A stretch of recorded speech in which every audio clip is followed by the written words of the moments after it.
देखो, बहुत साल गुजार दिए मैंने अपना मन मारते-मारते, अब मुझे नहीं रहना इन सब के साथ। आखिर मेरी भी कोई ज़िंदगी है या नहीं? कब तक तुम्हारे माँ-बाप की सेवा करती रहूँगी? आज निभा अपने पति अजीत के घर आते ही उस पर बरस पड़ी। क्या बकवास कर रही हो निभा? ये फितूर तुम्हारे दिमाग में किसने भर दिया? सोचना भी मत कि मैं अपने परिवार को छोड़ दूँगा। अजीत निभा के इस व्यवहार से बहुत हतप्रभ था क्योंकि आज से पहले निभा ने कभी ऐसी बातें नहीं कही। क्यों? क्यों नहीं छोड़ सकते इन लोगों को? मैं तुम्हारी पत्नी हूँ और पति-पत्नी का रिश्ता सब रिश्तों से ऊपर होता है। तुम्हें नहीं पता तो जाकर अपनी माँ से पूछ लो, निभा तेज आवाज़ में बोली। आवाज़ सुनकर सुलोचना भी उनके कमरे तक आई। क्या बवाल मचा रखा है आज घर में? आखिर बात क्या है जो तुम दोनों इस तरह लड़ रहे हो? सुलोचना आँखें तरेरते हुए बोली। सुलोचना को देखकर निभा उनकी ओर आई और बोली, माँ जी, अच्छा हुआ आप आ गई। आप ही समझाओ अपने बेटे को, मेरी बात तो ये समझते ही नहीं। मैं इनकी पत्नी हूँ तो मेरी खुशी का ख़्याल रखना इनका फ़र्ज़ है कि नहीं? कह दो इनसे कि चुपचाप मेरी बात मान ले और अलग घर ले ले। निभा की बात सुनकर सुलोचना सदमे में आ गई। ये क्या बकवास कर रही हो बहू? तुम्हारा दिमाग तो ख़राब नहीं हो गया? क्यों मेरे बेटे को उल्टी पट्टी पढ़ा रही हो? अरे क्या इस दिन के लिए ही इसे पाल-पोस कर बड़ा किया था कि बुढ़ापे में ये हमें छोड़कर बीवी का पल्लू पकड़कर चला जाए। क्या कमी है तुझे इस घर में? माँ जी, मुझे 7 साल हो गए आप लोगों के साथ रहते-रहते। ना अपनी मर्ज़ी से कहीं आ जा सकती हूँ, ना अपनी मर्ज़ी के कपड़े पहन सकती हूँ, जितना भी कर लो। कभी किसी के मुँह से तारीफ़ के 2 बोल नहीं निकलते। मेरा भी मन करता है अपनी मर्ज़ी से जीने का। क्यों रहूँ मैं इस घर में आप सबका काम करने के लिए और सेवा करने के लिए? और आपको आज क्या हो गया? कल आप ही तो नंदोई जी को ये सब समझा रही थी, फिर अपने बेटे को क्यों नहीं समझाती? निभा की बात सुनकर सुलोचना की आंखों के आगे कल का दृश्य घूमने लगा। सुलोचना की बेटी मधु की शादी को साल भर ही हुआ था। आए दिन वो ससुराल में झगड़ा करके अपने मायके आकर बैठ जाती थी। इस बार सुलोचना ने अपने दामाद को घर बुलाकर अच्छी झाड़ लगाई। देखिए दामाद बाबू, मेरी बेटी को मैंने बहुत लाड से पाला है। इसके बोलने के साथ इसकी हर फरमाइश पूरी की है। इसे हमने ऊंची शिक्षा इसलिए नहीं दिलाई कि ससुराल में जाकर ये झाड़ू बर्तन करे या आपके माँ बाप के नखरे उठाए। अरे हमने आपके साथ इसकी शादी की है तो इसे खुश रखना आपकी ज़िम्मेदारी है। मेरी बेटी अब तभी आपके साथ जाएगी जब आप अलग घर लेकर रहेंगे ताकि मेरी बेटी चैन से जी पाए। याद रखिए सारे रिश्ते पीछे छूट जाते हैं, लेकिन पति-पत्नी का रिश्ता ही उम्र भर साथ रहता है। आपको अपने बीवी बच्चों और भविष्य के बारे में सोचना चाहिए, ना कि दुनियादारी के बारे में। हमने तो आपकी अच्छी नौकरी, अच्छी तनख्वाह देकर मधु का हाथ सौंपा था, ना कि आपका परिवार देखकर। दामाद बाबू असहाय से अपनी सास की बातें सुन रहे थे।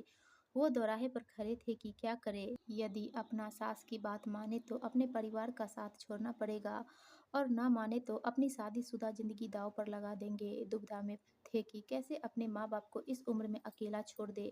सुलोचना कल की बातें याद ही कर रही थी कि निभा फिर जोर से बोली, माँ जी क्या हुआ? आप कुछ बोलती क्यों नहीं? जो बात नंदोई जी को समझा रही थी अपने बेटे को क्यों नहीं समझाती? अब अजीत को निभा के अचानक से बदले हुए व्यवहार का कुछ-कुछ अंदाजा हो रहा था।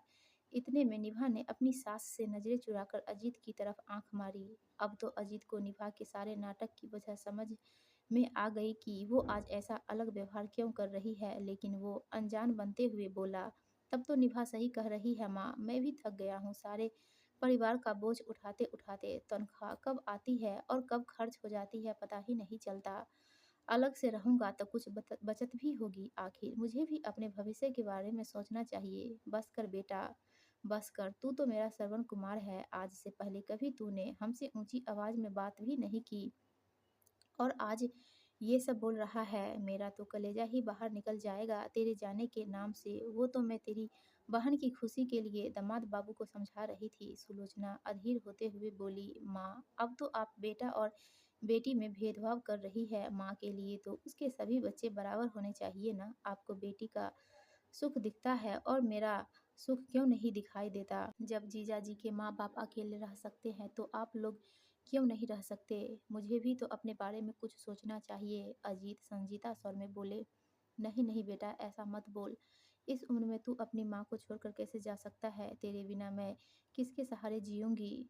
मेरी ही मति मारी गई थी कि मैं अपनी बेटी को समझाने की बजाय दामाद बाबू को उल्टी पट्टी पढ़ा रही थी। मैं समझाऊंगी मधु को और दामाद बाबू से माफ़ी भी मांग लूंगी, लेकिन तू कहीं जाने की बात मत करना बेटा। सुलोचना का कलेजा बेटा बहू के जाने के नाम से ही मुँह को आ गया था। वो बिल्कुल बौखला गई थी। सुलोचना की आँखों में पश्चाताप के आँसू थे। माँ की ऐसी हालत अजीत और निभा से देखी नहीं गई। निभा अपनी सास का हाथ पकड़कर बोली, माँ जी, हम कहीं नहीं जाएँगे। माँ-बाप के बिना भी कोई घर घर होता है क्या?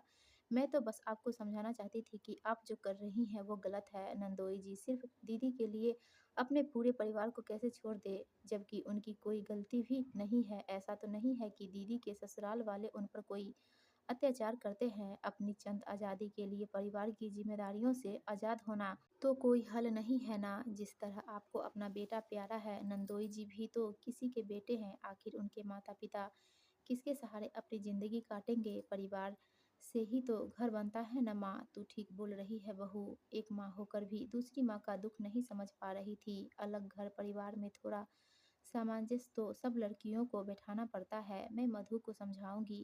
बस तुम लोग आज के बाद कहीं जाने की बात मत करना। तुम लोगों के बिना जी नहीं सकूँगी। दोस्तों, आपको यह कहानी अच्छी लगी हो तो प्लीज़ वीडियो को लाइक कीजिए और चैनल को सब्सक्राइब